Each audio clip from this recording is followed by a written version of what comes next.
And there we go. It is June 25th, 2017. We're playing Call of Cthulhu, Elizabethan era. Supped Full With Horrors. When we get to dark areas in time, I'll make it a little bit dimmer, at least.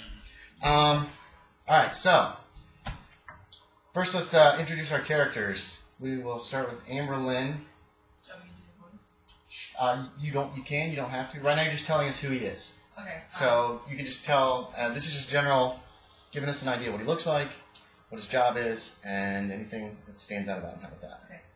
My name is Francis James. I am the great-great-great-grandfather of my regular character for Call of Cthulhu, which is Milo James. I am a musician, and I am a master at violin. I'm Anglican. I was born in London. I'm male, I should say. I did say grandfather, but I am male. And I'm 24. Pretty strong, good size, good dexterity, all around good stats. And Good looking. I'm very attractive, so not the highest attractiveness, but I'm very good. Color hair. I have red hair. Is it, you have a beard? Eddie Redmayne. I'm very clean shaven. Clean shaven. You wear typical, probably not very expensive clothing, but you have a beautiful violin. Probably handed down to you. Price possession. Yeah, yes. That and my blunderbuss. Oh yeah, and your blunderbuss, which is you don't carry with you. It's back up in your apartment. You live in a little attic apartment somewhere in Southwark. Yep. Hellen, you are John Huddleston. John Huddleston? Right. And I, male, 19 years old. I am a stagehand, and I'm really smart, but my parents told me that I needed to get a job instead of just sitting around the house reading all the time. So they kicked you out, basically. So they kicked me out and told me to find work, so I found it here, but I hope to eventually go to school. Oh, okay. You hope to get educated or get apprenticed possibly with somebody. Yeah. What's he look like? What color hair has he got? Kind of average looking, brown hair. Okay. Is it long, short? About, I don't know. Same length as yours? About, yeah. Okay. Beard, mustache, anything, facial hair? No facial hair. No facial hair? What's his appearance? What number is behind appearance there? 7. 7, so he's not terribly good looking. Yeah. Kind of off. Okay. Collin. Describe yourself. These two haven't seen you yet. Yeah, I'm playing Peter Godfrey. He's a banker. He's 33 years old. He's, I can't remember how we described him last time. Big fat ass? Yeah, very fat. Yeah, he hasn't really gotten any fatter, but he's not really thinned out either. Is he still a bachelor?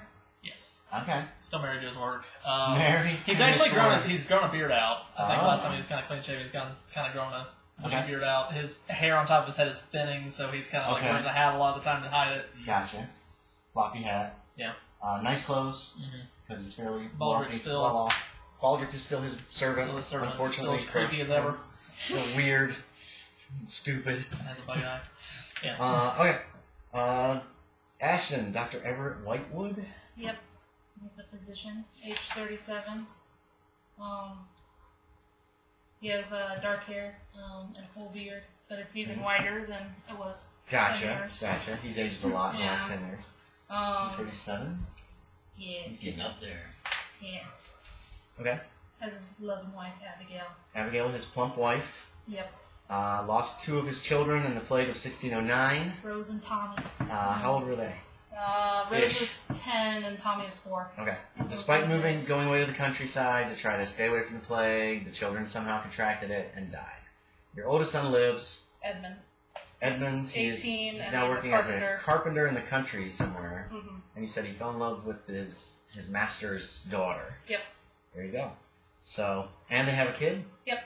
Holy crap. Is that what you were saying a while ago? Named after me. Okay, named after Dad. Okay, nice. What now? I'm sorry, I thought you were saying a while ago that someone fell in love with their own daughter. The way she said it. That's why I was saying. saying. What? Okay. That's how it sounded when she said it, but I knew that's not what she meant. I was like, I understand what you're saying here. I get it. You fell in love with his daughter. What? That's exactly how you said it the first time. He fell in love with his daughter, and I was like, oh, yep. That's why I made that face. Okay. Gross. Referring to Whitewood's son, not the carpenter. Okay. Let's check. Although that might not be unheard of. no word back from Kyle yet, so we'll get started. Stop when he gets here. If you're with him, we'll have to stop to make him a character. Otherwise, we'll just continue on. 1613 is the year.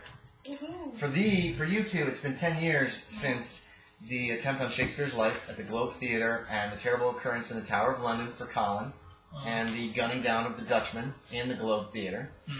I don't remember if you finished him or just middlemanned it. Were you? No, I knocked him down. Somebody else finished him. That's right. Someone started it, you shot him, and then Hawksworth pushed him down the stairs. Oh, yeah. I had heard about this secondhand. You heard about it secondhand from rumors. Godfrey was what? He was still terrified by stairs, by the way. Oh, okay. So Godfrey doesn't like... Oh, that's right. Bad things happen when Godfrey goes downstairs. He hates stairs to begin with, now he hates them even more. Every time they've gone downstairs, something bad has happened to Godfrey. Things have been going well for the Globe Theatre, despite the Puritans trying to shut everything down that has anything to do with any kind of happiness or pleasure. The camera doesn't get to see the nice glow over there. Yeah, I'll pan it over. I might move it. If nobody sits in that chair, I could probably pull it over this way. But we have a model of the Globe Theatre. Yeah, and that's pretty close to scale for these kind of minis. We should grab Helen while we're talking. If you want to look through a mini, just find somebody to represent your character in case we need them. I don't know if we will or not. A couple back. Let me give you some of the background stuff. The reason that you guys do have Thursdays off is because it was feared that the theater, once it became popular 10 or 15 years ago, would interfere with bull baiting and bear baiting. And what this is you have a pit and you put a bear in and then you set dogs on it. That's bull baiting, and then the people bet on it. And that's bear baiting. Bull baiting is kind of the same thing. A bull is tied to a stake in an arena with a 30-foot chain. Bulldogs are used in an attempt to immobilize the bull. It's pretty awful. It's pretty horrible stuff, but it's entertainment for these people. People love it. The Globe was originally constructed in 1699. Blah, blah, blah. This is a bunch of background information. Oh, here we go. Plays are held in the daytime. There's no electricity, so plays are usually held around noon and 1 o'clock in the afternoon. It's also not really safe to walk around London at night for anybody, especially women. There's no police force. There are no cops. Usually as soon as a play is written, it's produced. Sometimes you only get your part written down on pieces of paper. Because paper is not really common. Right, well, and they make changes up until the show opens. Yeah. Actors are kept terribly busy. In just 2 weeks, the theater can produce 11 performances of 10 different plays.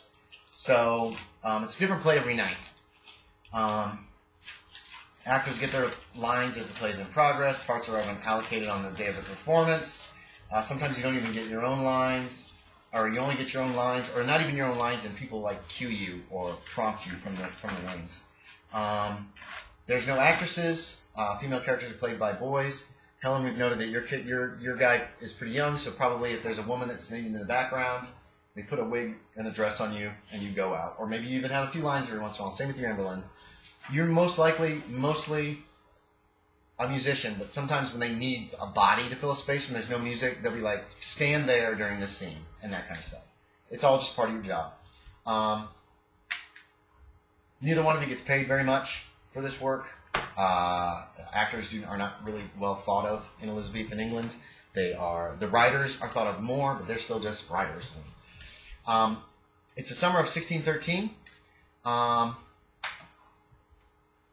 Shakespeare never fully recovered, Collin, from the attempt on his life in 1603.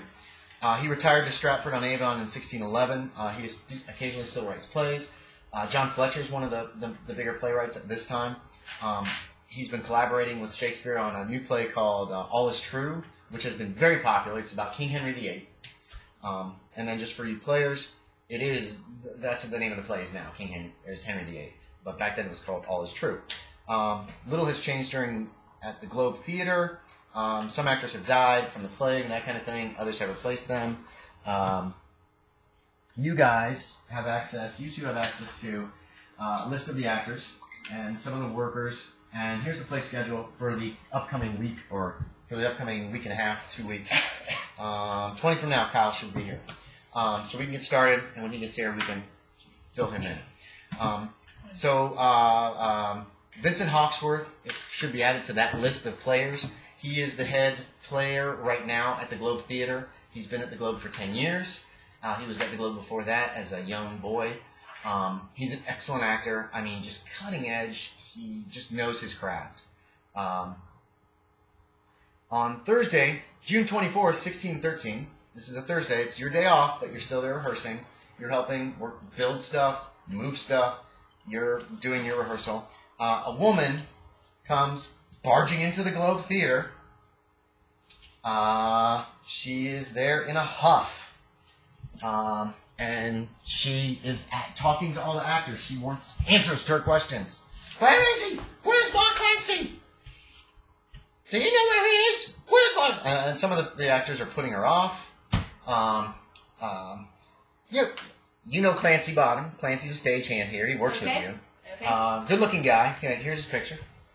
Good-looking guy, a little thick in the head, kind of not real smart, but nice guy, nice fellow. He's a good climber. He does a lot of shit where you have to climb up and like hang shit. Oh, okay. He'll do that. He loves to climb. He's fine with that.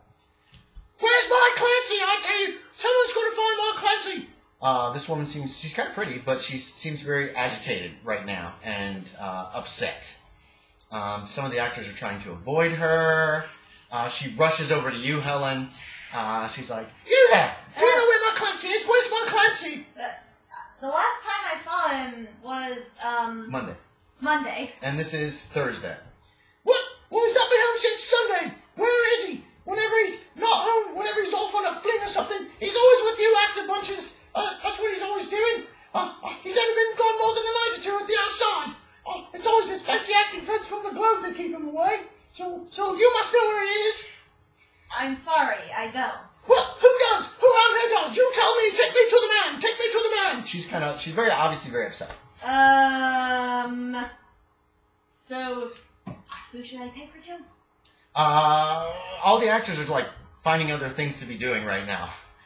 Vincent Hawksworth wasn't here today. Apparently there was a little party last night, and you've heard that he overindulged, so he'll be late getting here today. But some of the other actors are like, you know, I've got to go this way. They're all trying to kind of avoid her. The only ones that are like in the vicinity are you and Francis James, who's one of the musicians, who is looking at this lady like, what? How are you? Mild curiosity. Mild curiosity, who's just sitting there looking at his music and looking at this woman with mild curiosity. Well, this is Francis. He works pretty closely with the actors. Maybe he knows. Where's my husband? You know Clancy Bottom, too. He's one of the stagehands. You've talked to him. He's a little slow in the head, but he's a nice fellow. And he carries a spear once in a while. Actually, you remember him being here Monday because... where's that? I wrote that down. He doesn't memorize lines very well, but he'll carry a spear. You know what I mean? Like, he'll just be a guy standing in the background sometimes. And you remember him being here on Monday because he knocked over a table in the Shield of the Solstice, which is the play that was on Monday. He was playing a gentleman on the street, is how you recall it. Alright, so that's what you know about that. And you would know this too, Helen, actually. Okay. Well, where is he now? Where is he? Yes, I believe I saw him Monday. He was playing a character in one of the plays. That's all good, but where is he right now? The last thing I remember, ma'am, is him knocking over a table. Well, he's clumsy, I know. He's a very clumsy man. But, she seems quite distressed. I know you're going to huff, but he could be dead. I don't know what to do. She starts crying. She grabs around your neck and she starts sobbing into your clothes. Visibly uncomfortable. Okay. She doesn't even notice. My poor Clancy, where can he be? Someone help me find my Clancy. I'm not the one to... Oh, please, sir, please, you have such a kind face.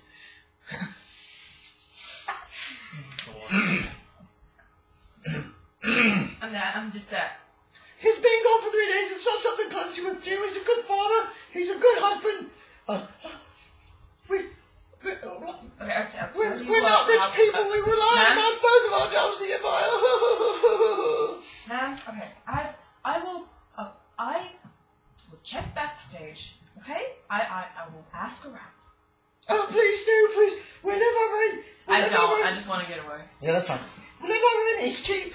If you find him, send him home. I miss my Clancy. She's a blubbering mess. I don't. I just walk around with them. Yeah, you don't care. No. Okay. I really don't. Okay. Helen, what are you doing? Are you going to try to get the scenario going? Ambralyn has abandoned it. You've learned too much from Caitlin. I'm going to go backstage and Okay. ask the actors if any of them have seen them. Okay.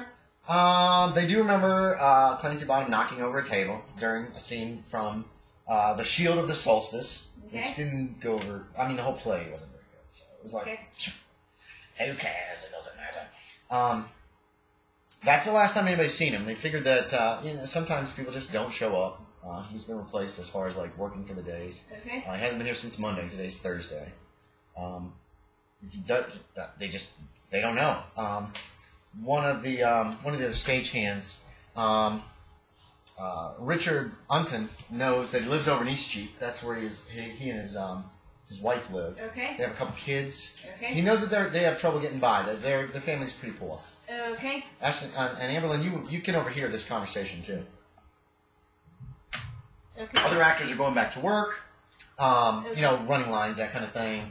Stagehands get back to their jobs, nailing boards and that kind of stuff. So their family's not that rich. She lives over in Eastcheap, in central London, just west of the Tower, is what Unton says, because he's drank with him before. All right. So you know what that is. You guys know London. Okay. So he lives in Eastcheap? Mm-hmm. Eastcheap. Okay. Is the name of the neighborhood. Okay. I would be interested to go and look around, but I'm assuming I can't really leave my job at the moment. Later this afternoon, you could head out. Okay. Usually when the light starts to go, they stop and the actors go off and do whatever they want. It's a Thursday. It's not a lot going on this side. Okay. You know well? Yes. Okay. You know everybody in the troupe. Everybody knows everybody pretty well. You're like a regular musician here. Yeah. So you would know pretty much everybody by name who's working. You get different writers directing their own plays almost daily. You get to know a lot of the writers. You've probably both met Shakespeare at some point, at least in passing. John Fletcher does a lot of stuff. You know him. He's directing the newest Shakespeare play, which is mostly written by him, is what you found out. But there you go. Okay. That's the hook. Take it or leave it. Clancy's missing. Okay, so Clancy owes you money. Clancy owes you 6pence. You lent him 6pence one time in a fit of like kindness. Yeah. Sure.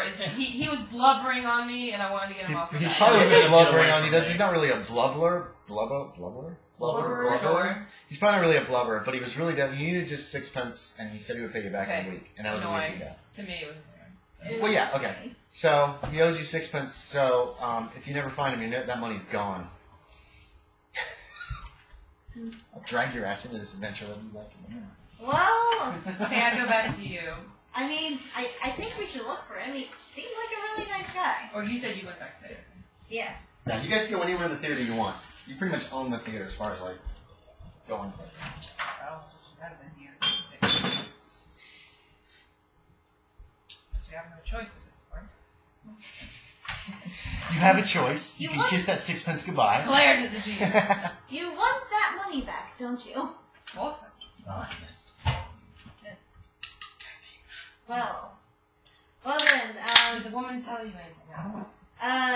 No, she didn't. I sent her over to you because I wasn't entirely sure what to do.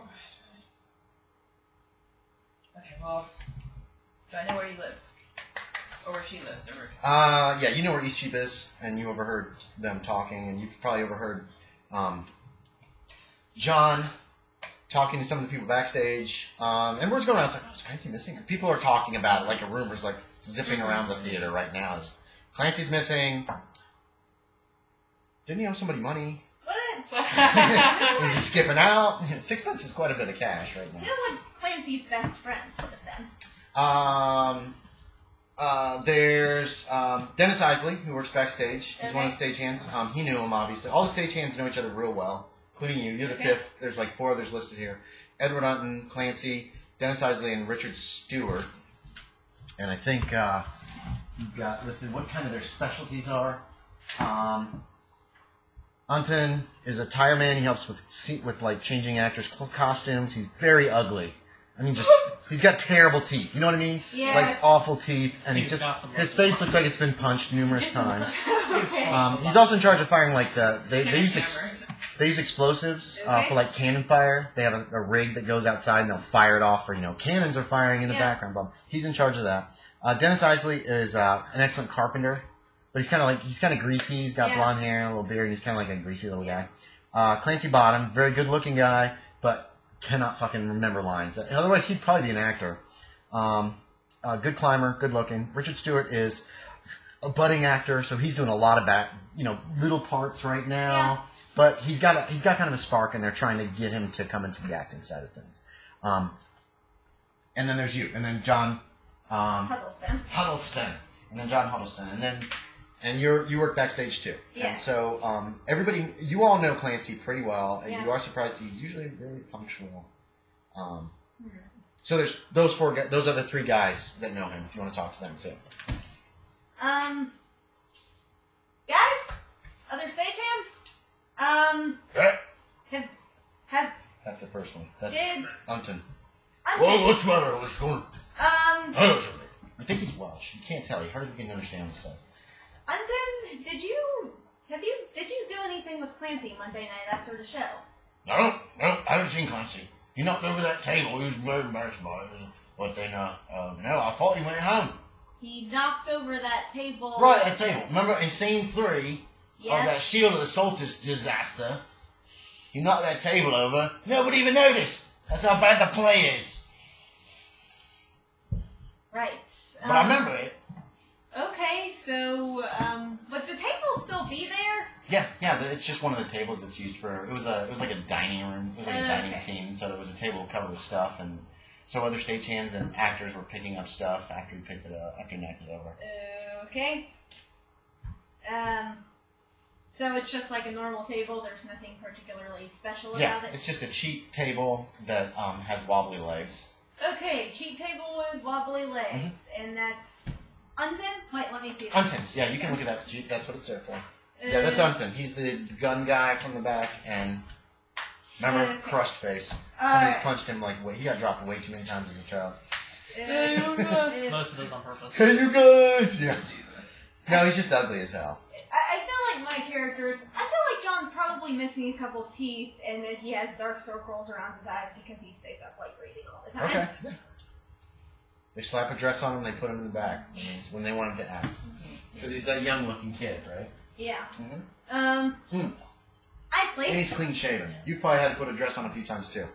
Clean-shaven kind of says you're going to probably play a female role at some point, at least in the background. Isley. Yeah, Isley's a little guy, blondish hair, Scottish. Okay. Nope, I haven't seen him. You didn't do anything with him Monday night after the Shield of the Solstice? Nope. I went home, went to sleep. I mean, Yeah. I'm tired. At night I get tired. Okay. Well, I had some drinks, but not with him. Who did you have drinks with? Oh, it's just a few of the boys. Oh, okay. Well, good to talk to you, Dennis. All right. Stewart. What'd I say about Stewart? What's his thing say? Stagehand, budding actor. Oh, yes. Forsooth. Yes? I I did not see him. He's overheard you having these conversations, too. So. I haven't seen Bottom either. He didn't come for his... Can't think of the word. Darn it. He didn't come. He didn't show up on... He wasn't here on Tuesday. I do remember that. Okay. Huh? Oh, I don't know. Does your character say that? No. He obviously was looking for a word that he couldn't find. Kyle's here. Hawksworth finally comes walking in. He looks really, really hungover. You drank way too much the night on Wednesday night. You're late for work on Thursday. Hawksworth is. Hawksworth is late for the work at the Globe because he overindulged on Wednesday night. Hey, Kyle. You walk in to find it's afternoon at the theater. I'll give you the background too. Sorry to jump you right in. Yeah. All right. Okay, wait, we'll slow down. We'll take a very quick break. Blake? Who the hell is Blake? Take a very quick break. Sponsored by Blake. It's been 10 years since the events under the Tower of London and Shakespeare's attempted assassination. All that shit went down. You can give yourself 20 skill points, put it anywhere you want, or you can put some of those points in sanity. You can use those for either sanity, to raise your sanity up some, or add to skill points. Hawksworth's been working at the theater. He's been working at the Globe, right? Oh, yeah. So he is the lead actor at the Globe right now. Oh, nice. That means I get to be the leading female, right? No, probably the leading male on a lot of these, because men are mostly the ones who are the leads. Alfred Kent died. You remember Alfred Kent? Yeah. He was like the guy. He was 1609 in the plague. He died of the plague. He had it coming. Dennis Thornburg and Elling Raines, people that you knew from the theater, they left the theater at some point. Wait, Kent was the leading actor, right? Yeah, Kent Is was that the why leading I'm the actor. leading actor now? 'Cause It has something to do with that, yes. Alright. Okay. Cleve Mugg also died of the Black Plague. George Morant was dead before and Stubb left the theater. I love you. Here's your list of the schedule of plays. We're on Thursday. Poor Kyle. Here I am. Hey, let's socialize a while. Time to go. Here's the thing. Do it. Well, I'm going to get up and shoot mine. Okay, I'm going to put that in here. There's probably room on the bottom shelf. I still have that other bottle that you brought that time, too. Oh, boy, let's crack that open, too. It's good and cold. Let me give you the background, because your Hawksworth has just shown up at the theater. Oh, Oh, shoot. Oh, that was like a really cool flavor. What? Syrup? Yeah. No, it's syrup. Okay, I forgot to tell you guys something. He thinks liquor Oh, yeah. hard enough. I wanted to give you guys some just basic background, so you get this first, too. What we were. I haven't unpacked my dice. I need dice. Oh, there you go. Oh, there it is. There you go. Yori didn't come? He said he didn't want to. Damn. He was, like, the sad He thing hates was, me. he was so down for yesterday that I couldn't, and then I wanted to do today, and he couldn't. So. Okay. Well, That happened. Better to get one of us than none of us. Right? yeah, Agreed. I had to work yesterday. Okay, so here's the Jacobian background. We're in the Jacobian age, actually, not technically Elizabethan. Queen Elizabeth died in 1603, right after this whole thing that happened in the Tower of London. She was succeeded by her cousin James IV of Scotland, who became James I, the first Stuart king. His politics have hurt England. In 1605, the gunpowder plot was foiled when Guy Fawkes intended to blow up the House of Lords while James I was present. He was found and arrested. He and his conspirators were executed the next year. Though the Holy Roman Empire controls much of Europe, England has begun to explore the world and take the sea. English colonists went to Virginia, and the first English colony in America was founded in Jamestown in 1607. So, yay, 6 years ago. So what? Spain no longer has the monopoly in the Americas. 1609, there was another Black Plague in London. That's when a couple of the actors died. 1611, James I dismissed the English Parliament when it refused to support his financial needs. The King and the Lords have been at odds ever since. You guys are all licensed actors. You have to carry your licenses at all time. If you're found practicing acting without a license, you can be arrested and jailed. Yeah.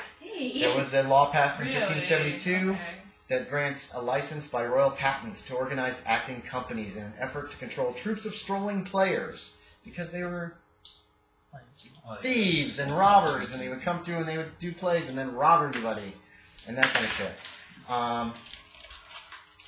There was a law in 1591 that closed all the theaters on Thursday. Oh yeah, so bull and bear baiting because they were being neglected. In 1596, under the influence of puritanical factions, London's authorities banned the public presentation of plays in all theaters within the city limits. That lasted for about a year. What did I do? This was in 1596. This was a while ago. And the British New Year starts on March 21st. Just an FYI. Not January 1st. This won't actually change until 1752. It starts on what? March 25th. Okay. Oh, that's way off. Yeah, Lady Day is what it's called. So, Oh, yeah. Okay. okay, so, Hawksworth, Vincent Hawksworth has just shown up, the lead actor of the play. Has come wandering in. He looks a little hungover. It's Thursday, Kyle. June 24th. You actually, as you were approaching the theater, you were accosted in the street. by this woman who recognized you. She says, "You're Vincent Hawksworth. You work with my husband, Clancy. You've got to find him. He's gone missing. He's been missing since Sunday night. I haven't seen him. Can you find my husband?" She's very pretty, actually. "Can you find my husband for me, please?" Alright, lady. You promised. Please promise me. Take a few steps back, please. I've had a couple of drinks, and your voice is like nails into my ears. I'm terribly sorry. Please, you know my husband, Clancy A Bottom? little lower. He works backstage. You know Clancy Bottom. He's one of the stagehands. He's a good-looking guy. You guys can show him the picture of Clancy. He's a climber. He does a lot of the hanging of shit that has to be hung really high. Nice guy. A little thick in the head. He's not real bright. I thought you were like, Thick with 2 feet. No. Clancy got that ass. Thick in the head. Well, maybe he does. And, Clancy, his last name is Bob. His name is Bob. So anyway, but he's been, what the gist is that he's been missing since Sunday. You remember he had been here Monday because he knocked over a table during the show, the show of the solstice, which isn't a very good show anyway. And so, Wait, back up. You say he's missing since Sunday? she has not seen him since Sunday. But you saw him hasn't. Monday at the theater. Today's Thursday. He wasn't. You do recall he wasn't here yesterday or the day before, and you don't know if he's here today. But she did come from the direction of the theater, like she had already been there when she ran into you. I'm sure Clancy's just in a gutter somewhere after drinking a couple of ales. He's never been gone this long. He's gone off for a day or two with his acting buddies, but he's never been gone this long. There's a first time for everything, isn't there? No, it's not something Clancy would do. Please promise you'll find him, Mr. Hawksworth, please. I'll be forever in your debt. What about the constable? The constable can find him. No, What do they're I- useless. I need someone with brains and bile. Well, I don't know that I have brains after how much I drank last night. Please promise you'll help me, Mr. She's crying now. Sure, just... Oh, thank you so much. We live in Eastcheap, but I haven't seen him in 3 days. Okay, and she wanders away. Oh, that's... You come to the theater to find that another one of the stagehands, John Huddleston, is talking to several actors, and you realize he's asking them about Clancy Bottom. He's talking to several of the other stagehands. People are working on lines. You know, it's Thursday. It's not a day to play a show. Also, you have and you also one of the musicians is Francis James plays the violin. You know, he runs hot and cold. He seems to have doesn't care about anything until stuff will set him off, and then he'll just yell at people. It's weird, right? Yeah. Okay, because he's been working at the theater for about 4 years, so he's a regular too. And Helen, how long have you been working at the Globe? About a year. About a year. Okay, so Huddleston's been here for about a year. And then you have a list. There's a list here of everybody else who still is working here. Some of these people. This first part, these are the people that were in actually the Pirates of Koeval Cove with you. This first group. Okay. 13 years ago, and then these are all newer players. This first group's seen some shit. That was the first scenario, the Pirates of Koeval Cove. It was pretty terrible. Sounds like a Wow, costume. It is. So Koeval Cove. is it Koeval Cove? Yeah, it was Okay. based on Koeval Cove. So anyway, and John Huddleston is one of the stagehands, one of the 5, and he's right now talking to other stagehands, and you hear him talk that he's asking about Clancy Bottom, and nobody seems to know anything. You said today's Thursday. Today's Thursday. Which means tomorrow's the play. Tomorrow is going to be The Duchess of Malfi is a play. That'll be shown around noon. Is that a good one or no? Oh yeah, it's by John Webster. It's a macabre, tragic play. Begins as a love story of a duchess who marries beneath her class, and ends as a nightmarish tragedy as her brothers undertake their revenge, destroying themselves in the process. It was originally shown in Blackfriars in 1612. It's very popular. It's very well written, very well done play. I'm just gonna stand back and listen to Huddleston. Okay, so Okay, so I moved on to talking to Richard Stewart. Richard Stewart. Oh yes, that's right, because he was trying to think of the right word. He hasn't seen Clancy either. Remember, he started with one accent, kind of an upper E accent, and then when he lost his train of thought, he went to just typical Cockney. Okay. Nope, I haven't seen him. Um, No. Is there anywhere he likes to go drinking? Not that you know of? Nope. I don't know. Okay. I've been going to the mermaid. Because, that's where us actors go. You overhear this, Kyle? Stuart is like he's a backstage guy, but they've kind of like prompt him to act because he's actually pretty good. He's not great, but he's, a budding potential actor. And obviously he's been trying to hang out at the mermaid to kind of horn in, to kind of shoe himself into the acting thing. You also, Collin's going to be playing, Godfrey, and Ashton's playing Whitewood, so don't forget to get them involved at some point. Oh, because they're not right now. Right, they're not. You guys work at the you three are No, all I'm at the staying in theater. the corner quietly. These two are off in town. We'll get you guys in there soon. Oh, wait. I kind of want to go into town.